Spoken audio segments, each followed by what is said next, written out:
सबके घर में मलाई में से घी निकालने का तरीका अलग होता है। तो आज मैं मेरा तरीका शेयर कर रही हूँ। तो यहाँ पर मैंने ले ली है खूब सारी मलाई, जिसे मैं फ्रीज़र में स्टोर करती हूँ ताकि इसमें बिल्कुल भी स्मेल ना आए। और जब भी मलाई में से घी निकालना हो तो अगले दिन रात को ही मैं इसे फ्रीज़र में से बाहर निकाल देती हूँ। तो यहाँ पर मलाई को डाल देंगे मिक्सी जार में, थोड़ा सा ठंडा पानी ऐड करके इसे चला लेंगे तो फटाफट से 2 मिनट में मक्खन निकल कर आ जाएगा। तो यहाँ पर कुछ इस तरह सारा मक्खन मैंने निकाल लिया, लेकिन बर्तन थोड़ा सा छोटा पड़ गया तो मैंने बड़े से बर्तन में सारा मक्खन ट्रांसफर करके उसे रख दिया फ्रिज में, क्योंकि मक्खन में से आज मैं सिर्फ घी नहीं बनाने वाली थी, कुछ और भी बनाने वाली थी, लेकिन मेरे पास टाइम कम था। तो दूसरे दिन मैंने इसे कंटिन्यू किया। सुबह ही आ गई किचन में और मक्खन में थोड़ा सा बर्फ डालकर कुछ इस तरह मक्खन को मैंने सेपरेट कर लिया। ताजा मक्खन खाने में बहुत ही मजा आता है। तो थोड़े से मक्खन को मैंने अलग से निकाल लिया और बाकी बचे मक्खन को मैंने गरम करने के लिए रख दिया। और अब मक्खन निकालने के बाद जो पानी बच गया था उसे मैंने गरम कर लिया और उसमें विनेगर डाल के उसे फाड़ दिया, तो उसमें से बन गया पनीर। यहाँ पर घी भी हमारा रेडी हो गया था तो मैंने इसे छान लिया और पनीर को भी छान कर अलग रख लिया। अब ले ली एक कढ़ाई, उसमें डाल दिया 500 ग्राम दूध, टेस्ट के अकॉर्डिंग चीनी, 2 चम्मच मिल्क पाउडर और उसे तब तक चलाया जब तक ये कुछ इस तरह से गाढ़ा ना हो जाए। अब इसमें ऐड कर लिया पनीर और घी बनाने के बाद जो बघरी निकलती है उसे भी इसमें ऐड करके 5 से 7 मिनट चला लिया और एक बर्तन में सेट कर लिया। तो यहाँ पर रेडी हो गई एक टेस्टी वाली मिठाई। मीठा खाना मुझे कुछ ज़्यादा ही पसंद है, उसकी वजह से मेरा वेट दिन ब दिन बढ़ता ही जा रहा था।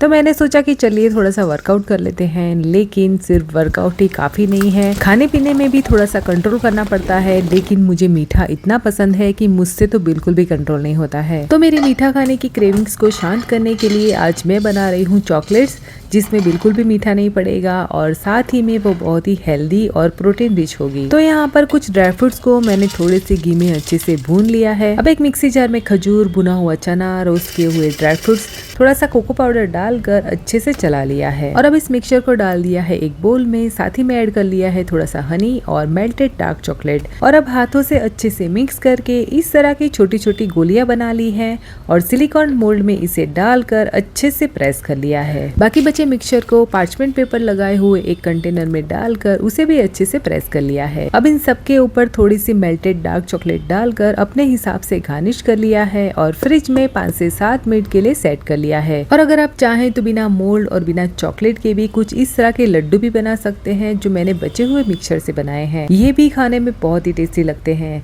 और यहाँ पर चॉकलेट को भी मैंने डिमोल्ड कर लिया है, तो आप देख सकते हैं कि कितनी बढ़िया चॉकलेट बनी है।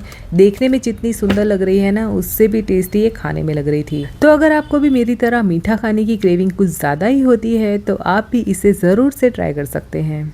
कभी कभी मार्केट में अच्छी सब्जियां दिख जाए तो मैं कुछ ज़्यादा ही सब्जियां लेकर आ जाती हूँ और उन्हें लाकर भूल जाती हूँ। तो ये अरबी के पत्ते मैं कब से लेकर आई थी, लेकिन मैं इन्हें लाकर भूल गई तो इनका कलर थोड़ा सा पीला हो गया।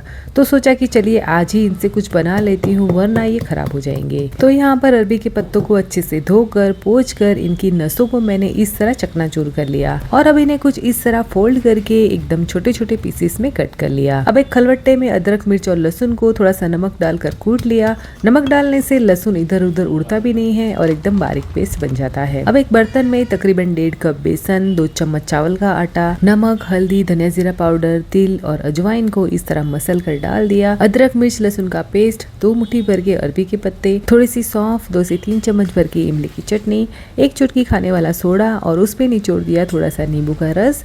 अब पानी डालकर कुछ इस तरह का बैटर मैंने रेडी कर लिया और जो अरबी के पत्ते बच गए थे उसे डिब्बे में भरकर फ्रिज में रख लिया। इससे मैं कल कुछ बना लूंगी। अब ले लिए 2 से 3 उबले हुए आलू और थोड़ी सी हरी मिर्च में बीच में से चीरा लगा लिया और उबले हुए आलू को कुछ इस तरह मोटे मोटे स्लाइस में कट कर लिया। और अब आलू के ऊपर थोड़ा सा नमक और गरम मसाला छिड़क कर उन्हें डाल दिया बैटर में। बैटर से अच्छे से कोट करके मीडियम फ्लेम पर दोनों तरफ से अलटते पलटते हुए अच्छे से फ्राई कर लिया। तो यहाँ पर रेडी हो गए अरबी के आलू पकौड़े, जिसे मैंने फ्राई की हुई हरी मिर्च और इमली की चटनी के साथ सर्व किया है। वैसे तो मैं अरबी के पत्तों से पातरा ही बनाती हूँ, लेकिन आज मैंने कुछ डिफरेंट ट्राई किया है, लेकिन ये डिफरेंट भी कुछ ज़्यादा ही टेस्टी बना था।